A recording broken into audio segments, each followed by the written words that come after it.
Assalamualaikum warahmatullahi wabarakatuh. Bismillahirrahmanirrahim. Alhamdulillahilladzi hadana lihadza wa ma kunna linahtadiya laula an hadanallah. Laqad ja'at rusulu rabbina bil haqq wa nudu an tilkumul jannatu uristumuha bima kuntum ta'malun. Asyhadu an la ilaha illallah wa asyhadu anna Muhammadar Rasulullah sallallahu alaihi wasallam wa ala alihi wa ashabihi, amma ba'du. Para saudaraku muslimin muslimat yang berbahagia, selamat bertemu kembali di channel YouTube Athia Al Mubarak. Kali ini kami akan menyampaikan bagaimana tentang kefadolan mempunyai anak yang soleh dan solihat. Kaum muslimin muslimat rahimakumullah, di dalam Al-Quran Allah telah berfirman mengingatkan kepada kita orang iman bahwasanya sesungguhnya sebagian dari istri dan anak-anak itu adalah merupakan fitnah, musuh bagi kita semuanya. Ya ayyuhalladzina amanu inna min azwajikum wa auladukum aduwwan lakum fahdharuhum.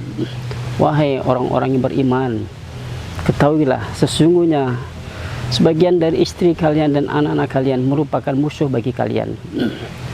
Bapak Ibu kaum muslimin muslimat yang berbahagia, apabila kita bisa merambut anak-anak kita dengan baik, merambut istri kita dengan baik, menjadi keluarga yang soleh dan solihat, maka itu sangat membahagiakan bagi kita semuanya.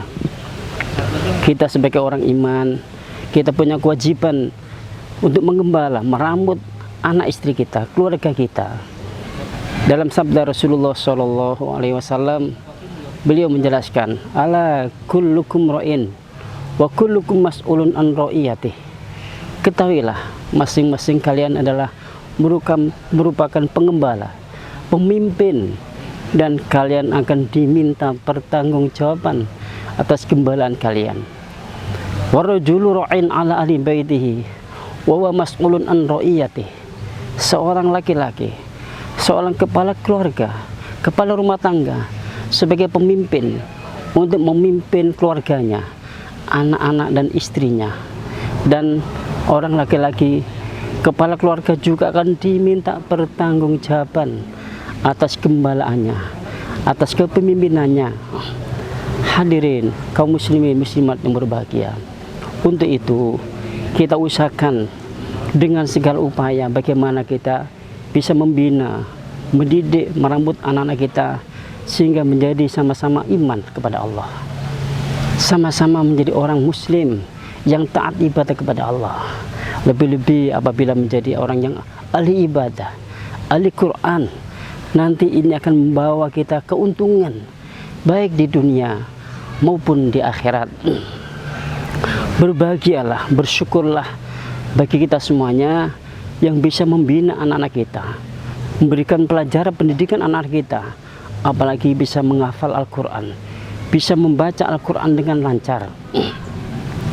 Anak-anak kita ini merupakan aset bagi kita semuanya, aset yang paling berharga yang akan kita nikmati baik di dunia maupun di akhirat.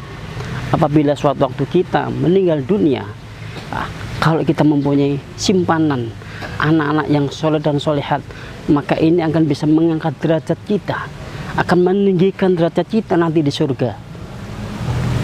Di dalam sebuah hadis dijelaskan bahwa nanti di dalam surga itu Allah akan mengangkat derajat hambanya di surga, sehingga dari surga yang tingkat rendah menjadi tingkat yang tinggi sekali. Surga itu ada 100 tingkatan. Kemudian suatu ketika ada seorang hamba, surganya tadinya rendah, tapi kemudian derajatnya naik sampai tingkat 80 mungkin, sehingga dia terkejut. Nabi bersabda, innallaha la yarfa'u darajata sholihin fil jannah. Sesungguhnya Allah akan mengangkat derajat hambanya nanti di dalam surga, dari surga yang tingkat rendah kemudian menjadi tingkat yang tertinggi, sampai dia sendiri heran Kemudian dia berkata, "Ya Rabb, lima hadza?" Wahai Tuhanku, wahai Allah, kenapa surga saya bisa seperti ini, setinggi ini? Tadinya saya itu surganya itu rendah. Saya tidak punya amalan andalan yang istimewa. Tapi surga saya bisa setinggi ini.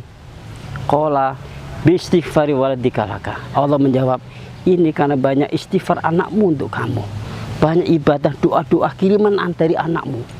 Subhanallah. Bersyukurlah apabila kita mempunyai simpanan saat meninggal dunia, meninggalkan anak-anak yang soleh dan solehat. Sehingga walaupun nanti kita meninggal dunia, kita akan menikmati kiriman-kiriman pahala yang luar biasa dari anak kita. Bapak Ibu yang berbahagia, ketika seseorang akan meninggal dunia, setelah meninggal dunia tidak akan bisa beramal lagi. Sudah tidak ada kesempatan beribadah lagi untuk mencari pahala. Kecuali apabila kita mempunyai simpanan 3 amal jariah. Walaupun kita nanti sudah meninggal dunia, kita akan selalu mendapat kiriman pahala.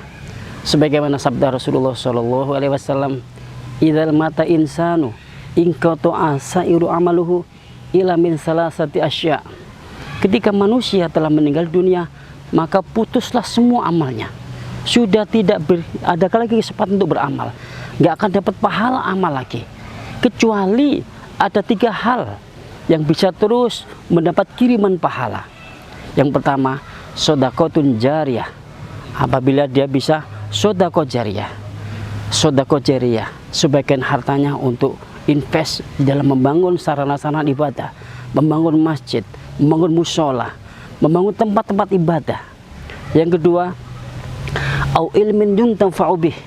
Dia mempunyai tinggalan ilmu yang bisa dimanfaatkan orang lain, bisa mengajarkan kebaikan-kebaikan ilmu yang bisa diamalkan orang lain, sehingga dia mendapat pahala kiriman dari orang yang mengamalkan ilmu tersebut. Yang ketiga, awaladun solihun yad'ulah. Dan yang ketiga, mempunyai anak yang soleh dan solehat yang selalu mendoakan kebaikan, pengampunan untuk kedua orang tuanya. Masya Allah. Maka sekali lagi bergembiralah, bersyukurlah apabila kita bisa mendidik, meramut, mengarahkan, membina anak-anak kita menjadi anak-anak yang soleh dan solehat. Kita jangan kehilangan anak-anak kita. Apabila kita tidak bisa mendidik anak-anak kita sampai menjadi anak yang kufur, anak yang durhaka, anak yang tidak beriman, nanti di akhirat akan putus hubungan dengan kita. Sebagaimana dikisahkan di dalam kisah Nabi Nuh bersama keluarganya, bersama anak-anaknya.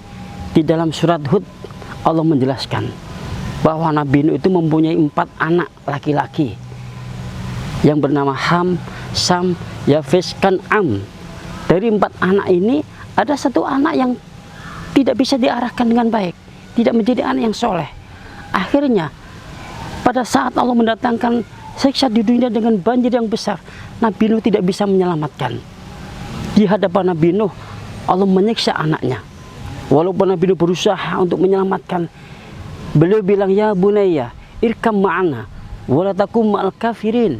Wahai anakku, naiklah engkau ke dalam perahu, ikut bersama kami, jangan ikut orang-orang kufur. Apa jawaban anaknya? Qala sa'awi ila jabil ya'simuni minal ma'. Wahai ayah, aku akan naik ke atas gunung, bahwa gunung akan menyelamatkan aku dari banjir ini. Menurut perhitungan anaknya, tidak mungkin banjir itu akan menenggelamkan gunung. Tapi dia nggak sadar bahwa ini banjir siksa.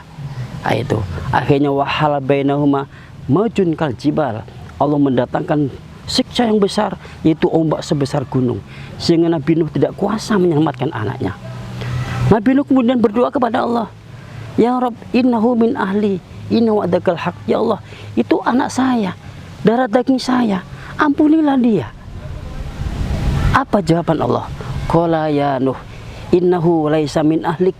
Wahai Nuh, bahwa dia sekarang, Kan'am itu sekarang sudah bukan bagian dari keluargamu lagi. Innahu amalun ghairu soleh, karena dia tidak mau diajak beramal soleh, diajak beribadah.